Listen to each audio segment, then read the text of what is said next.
Hello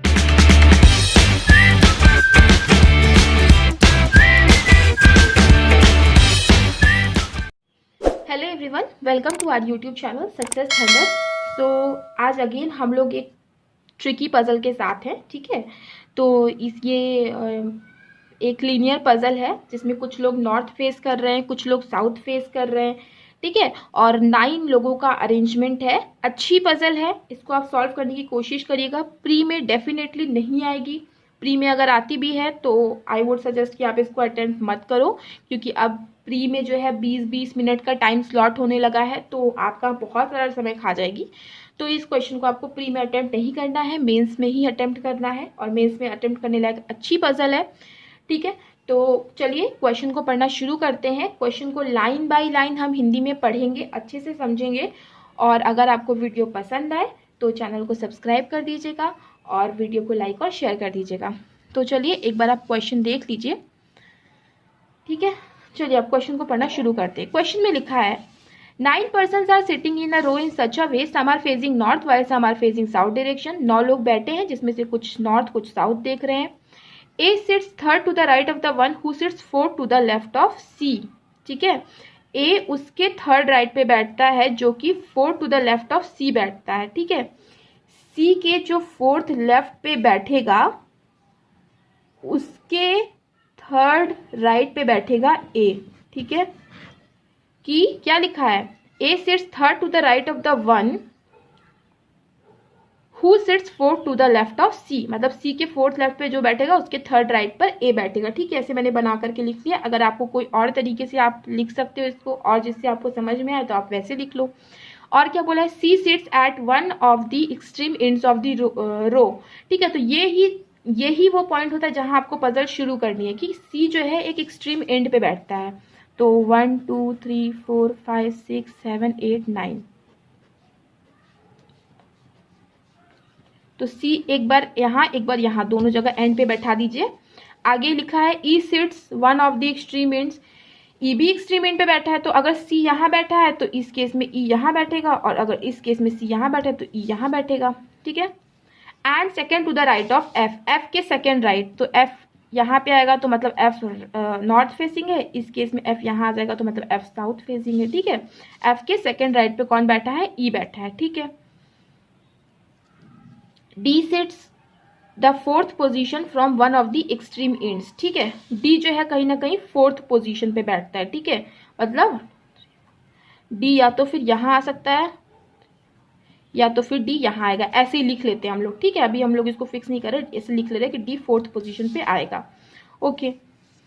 के sit second to the left of D, D के second left पे K, तो इस चीज को यहाँ लिख लो कि डी के सेकंड लेफ्ट पर के, ठीक है। अभी हम इसको फिक्स नहीं कर पा रहे हैं कि डी के सेकंड लेफ्ट पे कौन बैठेगा, के बैठेगा। Neither C nor K is an immediate neighbour of A, C या के जो है वो ए का नेबर नहीं है, ठीक है। सी या के जो है वो ए का नेबर नहीं है, हम इसको नोट कर लेते हैं।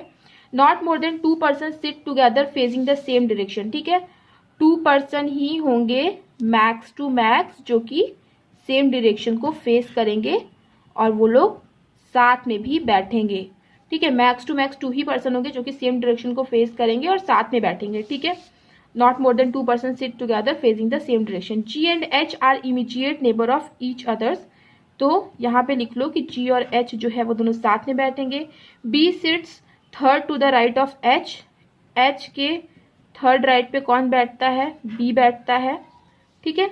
F sits fourth to the right of G, G के फोर्थ राइट पे एफ बैठता है, जी के फोर्थ राइट पर एफ बैठता है। And facing the same direction as G, और ये दोनों सेम डायरेक्शन भी फेस कर रहे हैं, ठीक है। A and E R facing the same direction of के, मतलब ए और ई जो है और के जो है वो तीनों ही जो है सेम डायरेक्शन फेस करेंगे। और के जो है क्या है, साउथ डायरेक्शन नहीं फेस कर रहा, मतलब ए ई और के क्या है, नॉर्थ डायरेक्शन फेस करेंगे। तो यहाँ पे इसमें टिक लगा लो और यहाँ लिख लो कि ए ई और के जो है वो सब क्या है, नॉर्थ डायरेक्शन फेस करेंगे, ठीक है। ऐसे हमने लिख लिया, ए और ई और के सब लोग क्या है, नॉर्थ डायरेक्शन फेस करेंगे। अब देखो, अब यहाँ पे क्या लिखा था कि सी के फोर्थ लेफ्ट पे जो बैठेगा उसके थर्ड राइट पे के बैठेगा, सी के फोर्थ लेफ्ट 1 2 3 फोर्थ पे जो बैठेगा उसके थर्ड राइट पे ए। तो 1 2 3 एक तो यहाँ बैठ सकता है, एक तो 1 2 3 एक तो ए यहाँ बैठ सकता है। ठीक है, यही दोनों डायरेक्शन हो सकती है और तो कुछ है नहीं।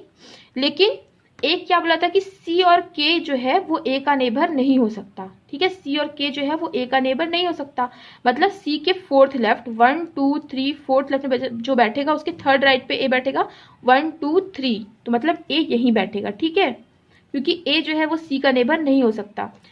तो सी के फोर्थ लेफ्ट पे जो बैठेगा, तो अगर लेफ्ट पे यहाँ बैठ रहा है मतलब ये कौन है, साउथ फेसिंग है, सी के फोर्थ लेफ्ट पे ये बैठ रहा है ना, तो 1 2 3 फोर्थ लेफ्ट पे ये बैठेगा और इसके थर्ड राइट पे ए बैठेगा। थर्ड राइट पे ए बैठेगा मतलब ये कौन होगा, ये होगा नॉर्थ फेसिंग। इस केस में देखो सी के 1 2 3 फोर्थ लेफ्ट पे जो बैठेगा मतलब ये नॉर्थ फेसिंग है, उसके थर्ड राइट पे ए बैठेगा, तो ए यहाँ नहीं आ सकता, ए कहीं ना कहीं यहीं पे आएगा, तो ये क्या होगा, साउथ फेसिंग होगा। राइट, तो ये हो गया हमारा पॉसिबिलिटी सॉल्व। अब सी और के जो है ए का नेबर नहीं हुआ, हाँ तो है भी नहीं। ठीक है, तो ये भी हमारी एलिमिनेट हो गई और ये भी हमारी कंडीशन एलिमिनेट हो गई। अब क्या बोलता है, ए ई और के सब क्या होंगे, नॉर्थ डायरेक्शन को फेस करेंगे, तो ए का आप डायरेक्शन फिक्स कर दो। ठीक है, अब क्वेश्चन में क्या बोलता है कि जी के फोर्थ राइट पे आएगा एफ, तो अगर एफ यहाँ पे है तो जी कहीं ना कहीं यहाँ पे होगा, तभी तो 1 2 3 फोर्थ पे एफ आया, तो जी यहीं पे होगा। यहाँ पे आ रहा है एफ मतलब ये क्या है, नॉर्थ फेसिंग है। उसी तरह यहाँ पे भी देख लो कि जी कहीं ना कहीं यहीं पे होगा, तभी तो 1 2 3 फोर्थ राइट पे एफ आया, तो इसका मतलब जी क्या है, साउथ फेसिंग है। राइट, तो जी के फोर्थ राइट पे एफ आ गया। अब जी और एच हमेशा साथ में बैठेंगे, तो या तो एच यहाँ बैठे या तो एच यहाँ बैठे। ठीक है, अगर हम एच को यहाँ पे बैठाते हैं तो एक चीज और देखी थी, एच के थर्ड राइट पे आएगा बी, तो इस साइड तो बी आएगा नहीं, इसी साइड पे बी आएगा, मतलब 1 2 3 राइट पे यहाँ पे बी आ सकता है। राइट, तो ये एक कंडीशन बन सकती है।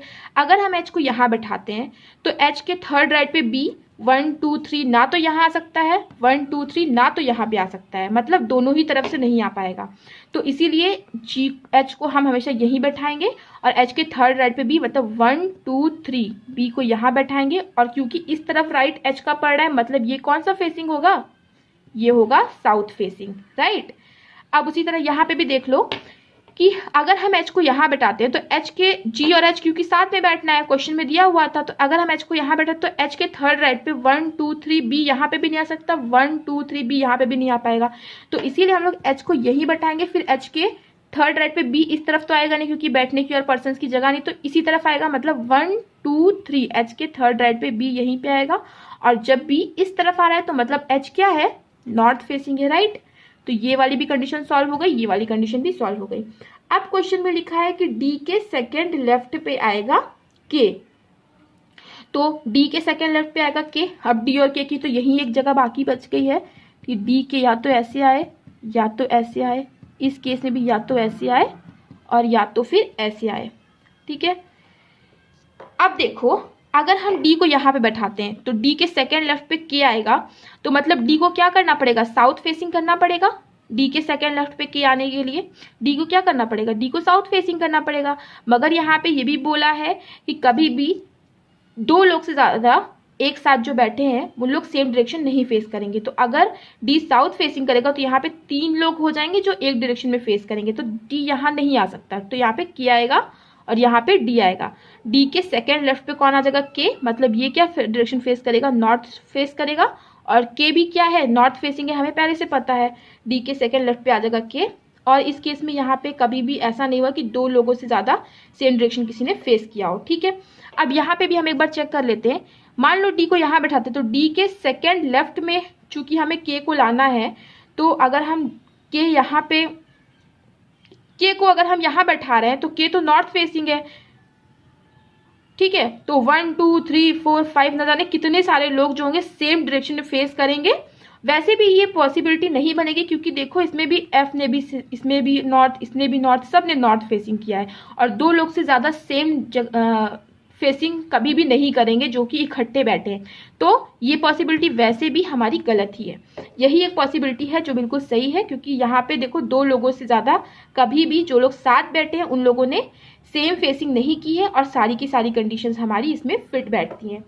तो ये भी एक अच्छी लेवल ऑफ पजल थी, ठीक है। और अगर आपको ये आ रहा है, इसका तरीका पता है सॉल्व करने का, और अच्छे से आपने कंडीशंस को नोट की है, क्वेश्चन को अच्छे से समझा है, तो आप इजीली सॉल्व कर ले जाओगे, ठीक है।